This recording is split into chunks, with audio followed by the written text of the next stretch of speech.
சொல்லி தெரிய வேண்டியதில்லை. எமக்கான ஊடக வரலாறு என்பது பல்வேறு நிர்பந்தங்களுக்கும் அழுத்தங்களுக்கும் மத்தியில் தான் இடம்பெற்று வந்திருக்கிறது. The Sinhala press does not focus on some of the issues that affect the people in the north and east, nor does the Tamil press sometimes focus on the issues that are kind of nationally important. சட்டம் என்பது the law is good as the person who executes it ன்னு சொல்லுவாங்க. சட்டம் என்பது எவ்வளவுக்கு நல்லம் என்பது அதனை நிறைவேற்றுவதற்கு பொறுப்பான நிறைவேற்றுத்துறையை பொறுத்து இருக்குதுன்ற மாதிரியாக நாங்கள் பார்க்க வேண்டிய அவசியம் இருக்கு. பாராளுமன்றத்தில் பேசுகிற பேச்சுக்கள் எல்லா ஊடகங்களிலும் வர வேண்டும் சொன்ன ஒரு விஷயம் இருக்கு. சிங்கள ஊடகங்களை பார்த்தீங்கன்னு சொன்னால் தமிழாக்கள் பேசுறது இவ்வளோ சரிதானே. ஆனால் சிங்கள பாராளுமன்றங்கள் பேசுறது அது புறநிலையின் நியூஸாக வந்து வரலாம். ஆக அவ்வாறான பார்லிமெண்டேரியன்ஸுக்கு அவ்வாறான நிலை இருக்குமென்னு சொல்லி சொன்னால் சாதாரணமான மக்களுடைய செய்தி சிங்கள மக்களிடம் எவ்வாறு போய் சேரும் என்பது இலங்கையில் மிக மிக பிரச்சனைக்குரிய விஷயம். எவ்வளவு தூரம் நாங்கள் சட்ட ஏற்பாடுகளை கொண்டு வந்தாலும் இந்த சட்டத்தின் அமலாக்கம் கொண்டு அது சரியாக ஒரு நாட்டில் நடக்காம எந்த விதமான சட்டங்களை கொண்டு வந்து பிரிவு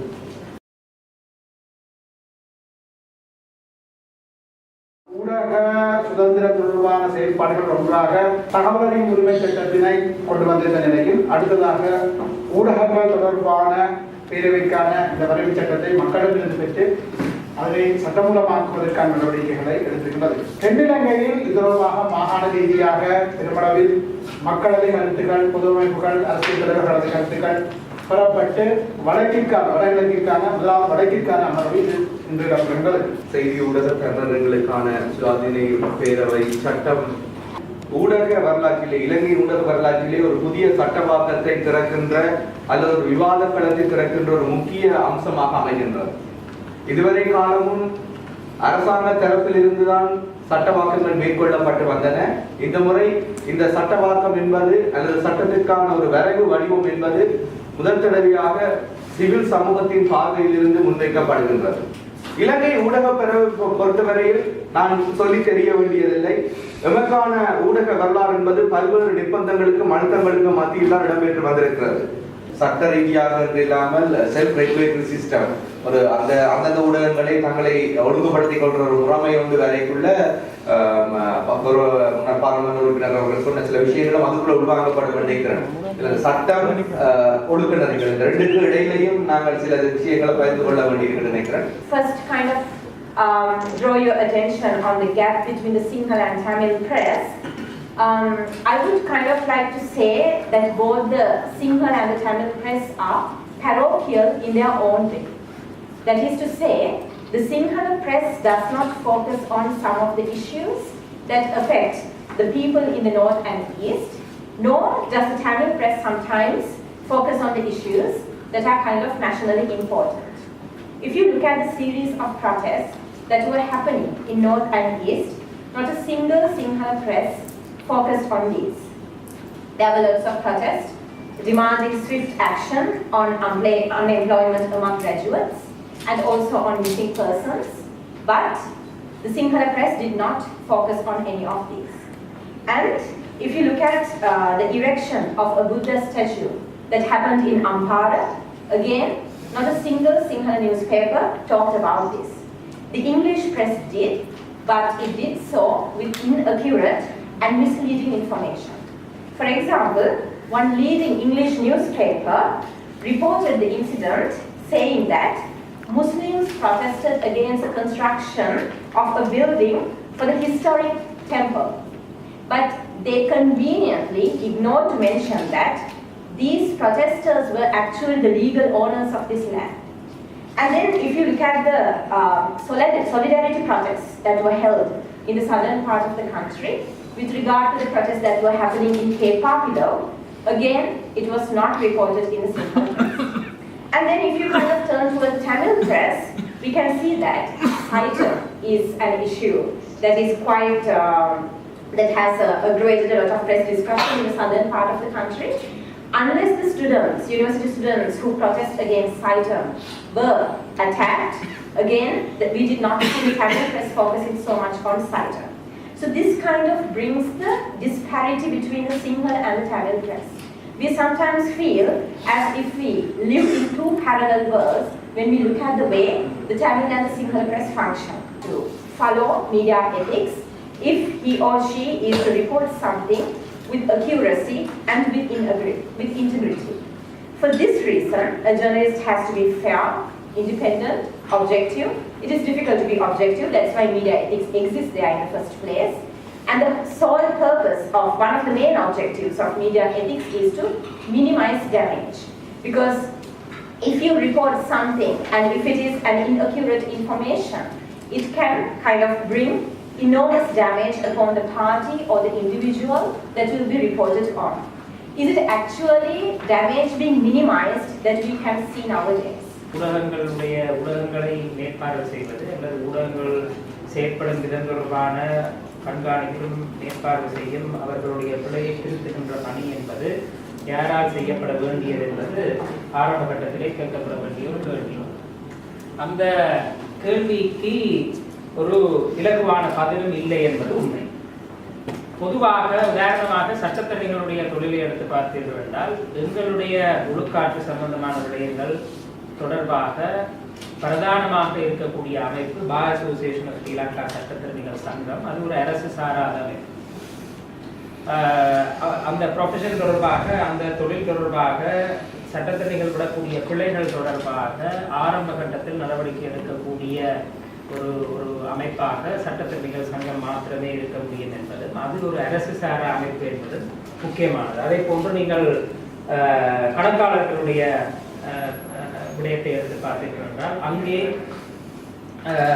கணக்காளர்களுடைய பட்டை கணக்காளர்களுடைய அமைப்பு institute of chartered accountants Sri Lanka தான் அவையின் எத்திக்கல் ஸ்டாண்டர்ட்ஸ் அவையினுடைய தார்மீக பொறுப்பு தார்மீக அறம் சார்ந்த ஒழுக்குநர்கள் அதனை இவ்வாறாக அதனுடைய எல்லைகளை காப்பது தொடர்பான பிரச்சனைகளை அவர்கள்லாம் முழுமை வகிக்கிறார்கள். அப்போ அதே போன்று ஊடகவியலாளர்களுக்கும் ஊடகவியலாளர்களால் அவர்களுடைய அமைப்புகளை அதனை செய்ய வேண்டும் என்ற கருத்து ஒரு பலமான கருத்தாக இருக்கின்றது. அதற்குள் அரசு தலையிடக்கூடாது. ஏனென்றால் அரசு தலையிட்டால் அரசாங்கம் தலையிட்டால் தங்களுடைய அரசியல் தேவைகளுக்காக ஊடகங்களை பழிவாங்கக்கூடிய அல்லது ஊடகங்களை கட்டுப்படுத்தக்கூடிய ஒரு சந்தர்ப்பம் இருப்பதனால் அதனை முற்றுமுழுதாக அந்த தொழில் சார்ந்தவர்களை அந்த தொழிலை அதனுடைய எல்லைகளை அது செயற்படை எல்லைகளை வகுத்துக் கொள்ள வேண்டும், அவற்றை பாதுகாத்துக் கொள்ள வேண்டும், அவற்றை காவல் செய்து கொள்ள வேண்டும் என்ற ஒரு அபிப்பிராயம் உண்டு.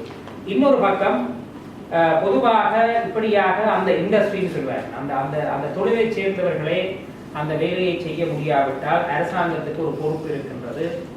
குறிப்பாக பொதுமக்கள் சார்ந்த பொதுமக்களுடைய பிரச்சனைகள் சம்பந்தமாக இருக்கக்கூடிய இடத்துல அரசு என்பதற்கு ஒரு பொறுப்பு இருக்கின்ற அடிப்படையில் அரசுக்கு தலையீடு வழங்கலாம், அரசு ஒரு நிலைப்பாடு எடுக்கலாம் என்ற ஒரு கருத்து இருக்கின்றது. இந்த இரண்டு கருத்துக்களுக்கிடையிலும் கூடுதலாக என்னை பொறுத்தவரையில் ஊடகவியலாளர்களால் சுயமாக தங்களுடைய தொழில்சார் தர்மங்கத்தின் எல்லையை காவல் காக்கக்கூடிய பணியை அவர்களிடமே விட்டுவிட வேண்டும் என்றுதான் என்னுடைய அந்த அடிப்படையிலிருந்து தான் என்னுடைய இந்த விமர்சனம் தொடங்குகிறது. அதற்காக அரசுக்கு எந்த விதமான பொறுப்பும் இல்லை என்று சொல்வதற்கு இல்லை. உதாரணமாக ஏற்கனவே சிவாஜி இதை பற்றி சற்று சில விடயங்கள் குறிப்பிட்டிருந்தால் ஆழமாக பேசுவதற்கு என்னிடத்தும் நேரமில்லை. நார்வே நாட்டில் நீங்கள் எடுத்து பார்த்தீர்கள் என்றால் குறிப்பாக அரசினுடைய தலையீடு மீடியா மொனோபலி ஊடகங்கள் ஒற்றை உரிமைக்குரியவையாக மாறக்கூடாது என்பதில் மிக தெளிவாக அவர்கள் செயல்படக்கூடிய தலையீடுகளை செய்யக்கூடிய இடத்திலே நார்வே போன்ற ஸ்காண்டினேவியன் நாடுகள் உங்களுக்கு தெரியும். கூடுதலாக இந்த உரிமைசார் விஷயங்களில் மிகவும் முற்போக்கமான அதாவது இணையத்தை ஒரு உரிமையாக ரைட் டு வைஃபை கூட சொல்லக்கூடிய பேசக்கூடிய நாடுகளிலே நார்வே போன்ற நாடுகள் வந்தாலும் அந்த இடத்திலே ஒரு குறிப்பிட்ட அரசு சார்பாக இருக்கலாம் அல்லது தனியாரிடம் ஊடகங்களுடைய உரிமம் என்பது கொண்டு போய் சேரக்கூடாது என்ற நிலைப்பாட்டில் இருக்கின்றன. ஆனால் வெஸ்டர்ன் கூடுதலாக மேற்கத்திய நாடுகளை பார்த்தீர்கள் என்றால் ஊடகங்களை யார் உரிமம் கோருவது என்பது அதற்குள் தலையிடக்கூடாது என்று பார்க்கின்றார்கள். என்றால் அது பிரைவேட் ப்ராப்பர்ட்டி தனி சொத்து உரிமை தொடர்பான பிரச்சனையாக பார்க்கிறார்கள். உதாரணமாக ரூபர்ட் மர்டாக் உங்களுக்கு தெரியும், அவர் உலகம் பூராகவும் பல செய்தி இணையதளங்கள் பிரஸ் போன்றவற்றை உரிமை கொடுக்கின்றார். ஆனால் அவருடைய உரிமம் தொடர்பாக தலையிடுவது என்பது US அரசாங்கத்தினுடைய வேலை அல்ல. அது ஏனென்றால் அது அவர் தனியார் கம்பெனியாக அதனை நடத்துகின்றார். அவர் என்ன தொழிலை செய்யலாம், எவ்வளவு தூரம் அந்த தனியார் கம்பெனியை நடத்தலாம் என்பதில் தலைவர் இருக்கக்கூடாது என்ற நிலைப்பாட்டிலே வெஸ்டர்ன் லிபரல் ஒரு அவிச்சதமான சொத்துரிமையை மிகவும் அடிப்படையாக கொண்டு நோக்கக்கூடிய அந்த நாட்டினுடைய சட்டங்கள் இருக்கின்றன. அப்ப அதுல வெஸ்ட்ல கூட நாங்கள் ஒரு குறிப்பாக ஒரு விதமான சட்டங்கள் இருப்பதாக பார்க்கலாது. இந்த நாட்டில் உங்களுக்கு தெரியும், அரச ஊடகங்கள் என்பது அரசாங்க ஊடகங்களாக செயல்படக்கூடிய ஒரு நிலைமை இருக்கின்றது. இன்றைக்கு எலெக்ஷன் நடந்து நாளைக்கு வேறொரு கட்சி வந்தால் நாளைக்கு அந்த கட்சியின் கலர் தொலைக்காட்சியில் வரும் என்ற நிலைமை தான் இருக்குது. ஆனால் பப்ளிக் மீடியா என்பது இருக்கலாம் என்பது இங்க அரசாங்க உடைமையாக மீடியா இருப்பது என்று பொருள் கொள்ளப்படுது. அதாவது மக்களுடைய வரிப்பணத்தில் இயங்கக்கூடிய மீடியாவும் கட்டாயம் இருக்கும். உதாரணமாக பிபிசி பார்த்தீங்கன்னா பப்ளிக் ப்ராட்காஸ்டர்ஸ் தங்களை சொல்லுகிறார். பிபிசி கூட பயஸ்ட் என்று சொல்லி நியாயமான கருத்துக்கள் முன்வைக்கப்படுது. ஆனால் பிபிசியினுடைய பப்ளிக் ப்ராட்காஸ்ட் என்ற ரோலில் வந்து அவர்கள் நேரடியாக மக்களுடைய வரிப்பணத்திலிருந்து தாங்கள் ஊடகங்களை நடத்தும் பொழுது ஸ்டேட்டினுடைய அரசாங்கத்தினுடைய கவர்மெண்டினுடைய மீடியாக இல்லாமல் பப்ளிக்கினுடைய மீடியாக அந்த வித்தியாசங்கள் எங்களுடைய அரசு ஊடகங்களில் ஒரு கொஞ்சத்துக்கு ஏதும் இல்லை. அது மிகவும் அடிப்படையாக அரசாங்கத்தினுடைய ஊதுகுழலாக செய்யப்படக்கூடியது. இது தொடர்பான கருத்தாளர்கள் கதையாளர்கள் கூட எங்களுடைய தரப்பில் இல்லை என்பது ஒன்று. இன்னொன்று, இலங்கையிலே தனியார் ஊடகங்களுடைய உரிமங்களை பற்றி பேசுவது என்பதும் ஒரு பேசப்படாத விடயமாக இருக்கின்றது. அது ஒரு குறிப்பிட்ட ஒரு சில குடும்பங்களுடைய கட்டுப்பாட்டில், உதாரணமாக தென்னிலங்கை ஊடகங்கள் இருப்பது, அதே போன்று வடக்கு கிழக்கில் ஊடகங்களுடைய உரிமை தொடர்பாக நான் பேசினால் அது அரசியலாக போய்விடும். நான் அதனை தவிர்க்கின்றேன். போன்ற விடயங்கள் பேசா பொருளாக இருப்பதற்கு காரணம், இலங்கையும் ஏறத்தாழ ஸ்காண்டினேவியன் கண்ட்ரிஸ் மாதிரி அல்லாமல் ஆல்மோஸ்ட் வெஸ்டர்ன் லிபரல் ஒரு மேற்குலகு தாராண்மைவாத நாடுகளுடைய சொத்துரிமை தொடர்பான பார்வையோடு உடன்பட்டதாக எங்களுடைய ஊடகங்களுடைய உரித்து தொடர்பாக பேசாத ஒரு சூழலாக இருக்கின்றதை நாங்கள் கருத்தில் கொள்ள வேண்டும். இவையெல்லாம் இந்த சட்டத்திற்குள் வராதவை. இது இந்த சட்டத்தினுடைய நோக்கமாகவும் இல்லை என்பதை நாங்கள் பார்க்கிறோம். ஊடக உரிமை என்ற விடயத்தை இந்த சட்டம் தொடர்ந்து அரசியலமைப்பு அரசியல் நிர்ணய சபையிலேயே ஒரு பட்டிமன்றம் நடந்து கொண்டிருக்கிறது. ஏக்கிய ராஜ்யம், யூனிட்டரி கண்ட்ரி, யூனிட்டரி ஸ்டேட். அதுக்கு சிங்களத்திலே ஒரு மாதிரி சொல்லுவோம், தமிழில் ஒரு மாதிரி சொல்லுவோம் என்று சொல்லி நடந்து கொண்டிருக்கின்ற காரணத்தால் அண்மையிலே கூட கடந்த வாரம் எனக்கு சொன்னார், எனக்கு சிங்கள மொழி எழுத வாசிக்க தெரியாது. சரளமாக முன்னாள் ஜனாதிபதி மஹிந்த ராஜபக்ச போன்றவரோட தொலைக்காட்சியில் விவாதம் நடத்தி இருக்கின்றேன். ஆனால் எனக்கு எந்த பேர் எழுதி இருக்கிறத கூட எனக்கு வாசிக்க தெரியாது. அதே வேறு யாரும் சொல்லுவார்கள் வந்திருக்கிறார். அண்மையிலே ஒரு ஞாயிற்றுக்கிழமை ஒரு ஊடகத்துக்கு அவர் என்னிடம் அரை மணி நேரமாக பேட்டி எடுத்தார். நான் அது கேள்விகளுக்கு பதில் சொல்லியிருந்தேன். அவர் என்ன சொல்லியிருந்தார், யாரையும் பக்கத்தில் வச்சுதான் எனக்கு முன்னர் போலீஸ் காவல் இருந்தாண்டா அவர்கிட்ட கொடுத்து வாசிக்கலாம். இப்ப ஒன்றுமில்லை, அவனுடைய வாசிக்கிற ஆகவே என்ன சொன்னார், அங்கிருக்கக்கூடிய சில நண்பர்கள் தமிழர்கள் சொல்வார்கள், நீங்கள் ஒரு நாட்டிலே நாங்கள் வாழ தயாரில்லை என்று சொல்லி இருக்கிறோம். நான் அவர்கள் சொன்னது, ஏக்கிய ராஜ்யத்தில் நாங்கள் வாழ மாட்டோம் சொன்னாங்க. யூனிட்டரி ஸ்டேட்ஸ்ல நாங்கள் வாழ தயாரில்லை. எக்ஸல் லங்கா, யுனைடெட் லங்கா, ஒரு நாட்டுக்குள்ள வாழ தேவை, ஐக்கிய இலங்கைக்குள்ள வாழ தேவை. ஆனால் ஒற்றை ஆட்சிக்குள் வாழ தேவைன்றது அப்ப சாயிலும் அப்ப இதான் பிரச்சனை. அப்ப நாங்க கலைக்க போவாங்க கலைச்சால் என்னோட மக்களோட உணர்வுகளை சொல்ல வேண்டியது. கலைக்கால் இப்படி பிரச்சனை இருக்கு. மரபை சொன்னாலும் அவர்கள் போடுவார்கள், சொன்னாலும் போடுறாங்க, எழுதி கொடுத்தாலும் போடுறாங்க. இதுக்கு இது மாதிரியான சட்டங்கள்ல ஏற்கனவே இதே போல சில மந்திரி ஆசிரியர்களை வேண்டும் என்று பாராளுமன்றத்துக்கு அழைத்து பாராளுமன்ற நீதிமன்றமாக மாறி தண்டனை கொடுத்த காலங்களும் உண்டு. அது வராததை, அவ்வாறான விடயங்கள் ஏற்படாததை உறுதிப்படுத்தக்கூடிய விதத்தில் இந்த சட்டங்களில் இவ்வாறான ஏற்பாடுகள் இடம்பெற வேண்டும். ஆகவே ஒரு சுயாதீனமான ஒரு இந்த மாதிரியான ஊடகங்களுக்கான சட்டம் மூலமும் நெறிப்படுத்தலும், அதே போல ஒரு தரக்குறைவான விடயங்கள் வராமல் இருப்பதற்கும் அந்த பேஸ்புக்கள் வந்து அந்த வேலையை செய்யட்டும். ஊடகங்களாவது ஒரு தரமாக செய்யக்கூடிய விதத்திலே இந்த சட்டம் மேலும் செழுமைப்படுத்த வேண்டும் என்பதுதான் எனது பணிவான வேண்டும். நன்றி. இந்த வலைத்தளங்கள், சமூக வலைத்தளங்கள், இந்த பயன்பாடு அதற்கூடாக நாங்கள் ஒவ்வொரு விஷயங்களையும் கடத்தப்படுறது இப்பயும் அதிகரித்து கொண்டு அதை இனியும் அதிகரிக்கும். ஆனா அந்த அதிகரிக்கிறது என்றதுக்கு அப்பால அதுலயும் எப்படி என்ன வகையில ஒவ்வொருவரையும் ஒரு காரணம் காரியம் இல்லாமல் விமர்சிக்கப்படுறது.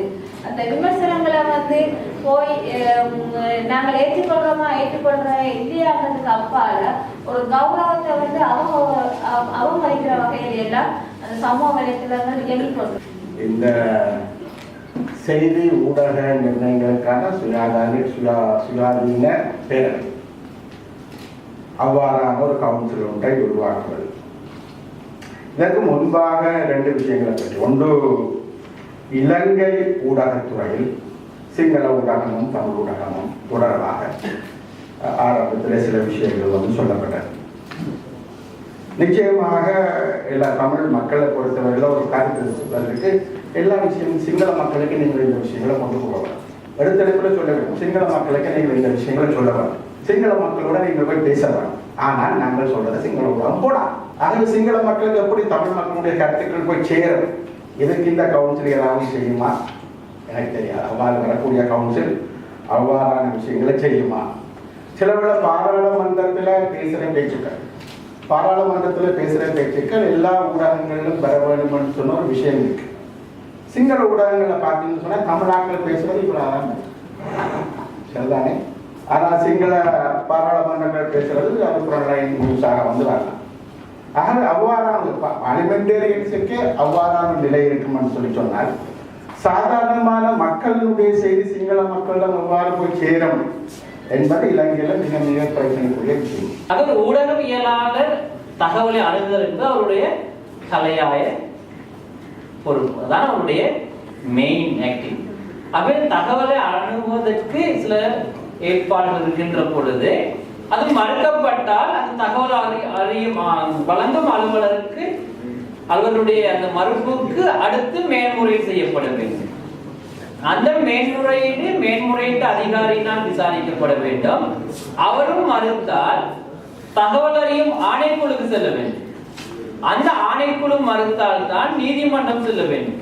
இவ்வளவு ஏற்பாடுகளையும் கடந்து ஒரு தகவலை பெற்று அந்த தகவல் பொதுமக்கள் நலனுக்காக வெளியிடப்படக்கூடிய கால எல்லையெல்லாம் இந்த சுயாதீன பேரவை சரிப்படுத்துமா என்பதுதான் தனிப்பட்ட ரீதியில் எனக்கு இருக்கிற ஒரு கேள்வி. அவருடைய ஒரு தகவலை ஒரு மறுத்தால் முதலாவது மேன்முறையீடு, அதுக்கு ஒரு அதிகாரி நியமிக்கப்படுவார். அந்த அதிகாரியும் அதை மறுத்தால் தகவல் அறியும் ஆணைக்குழுவுக்கு மேன்முறையீடு செய்ய வேண்டும். அந்த ஆணைக்குழு மறுத்தால் கோர்ட் ஆஃப் அப்பீல்ல தான் அவர் வழக்கு தாக்கல் செய்து தகவலை பெற்றுக்கொள்ள வேண்டும். இவ்வாறான இந்த நடைமுறைகள் இருக்கின்ற பொழுது இந்த பேரவை எந்த அடிப்படையில் இவற்றுக்கெல்லாம் நிவாரணம் கொடுத்து ஒரு தகவலை பொதுமக்கள் நலனுக்காக உடனடியாக பெற்றுக்கொள்ள இந்த பேரவை வழி சமைக்கும் என்பது இந்த சட்டத்திலே தெளிவாக சொல்லப்படாத ஒரு விடயமாக இருக்கின்றபடியால் அவை சட்டமாக வருகின்ற பொழுது அவை தொடர்பில் கரிசனம் செலுத்தப்பட வேண்டியது இந்த கவுன்சிலுடைய பொறுப்பாக இருக்கும் என்ற என்னுடைய கருத்தை பதிவு செய்து, இலங்கையிலிருந்து தொடங்கப்படுகின்றவையும் இலங்கையில் நேயர்கள், பார்வையாளர்கள், வாசகர்கள் முதலியோரை கொண்டவையும் என்று இதை அவ்வாறு தொடங்கினால் இலங்கையில் ஆடியன்ஸை கொண்டிருக்கக்கூடியவையும் என்று தொடங்கினால் அங்கே ஒரு பிரச்சனை வரும். ஆனால் அப்படித்தான் தொடங்க வேண்டும். அங்கே ஒரு பிரச்சனை வரும். எவ்வாறு இந்த ஆன்லைன் விஷயங்களை கட்டுப்படுத்துவது என்பது நீங்கள் இங்கே உள்ளுக்குள்ள தேசிய பாதுகாப்பை பற்றி சொல்றபடியால அங்கால இங்கே ஒரு பொறிமுறை இருக்கு. தேசிய பாதுகாப்பு என்பது மட்டும் சொல்லப்பட வேண்டியதில்லை. பெண்கள் சிறுவர்கள் உரிமைகள், பெண்கள் சிறுவர்களினுடைய மான நஷ்டத்தை ஏற்படுத்தாதவை என்பதையும் சேர்த்துக் கொள்ள வேண்டும். Against this act, because press freedom always independence and the body also should be independence. You see the Press Complaint Commission, that is totally an independent commission. the Editors Guild and newspaper editors without interference of the government. You see, the Code of Ethics of the United States, the Code of Ethics emphasizes raise the voiceless people's voice. First, you blame the journalists' violations, but not, that one not mentioned in the Sri Lankan Press Complaint Commission Code of Ethics. When they draw the Code of Ethics, the Press Complaint Commission draw the Code of Ethics, they never think about this one. This one mentioned in the US Code of Ethics. And you mentioned the Denmark. Denmark, there's an ombudsman in every institution. But in Sri Lanka, nothing. இன்றைக்கு காலை பத்திரிகைகள் உட்பட எது நம்புறதுன்ற ஒரு பிரச்சனையாக இருக்குது. ஆனால் எங்களுடைய ஒரு சாபக்கேடு வந்து இப்போ இந்த வியூவர்ஸை பற்றி சொல்லியிருந்தார்.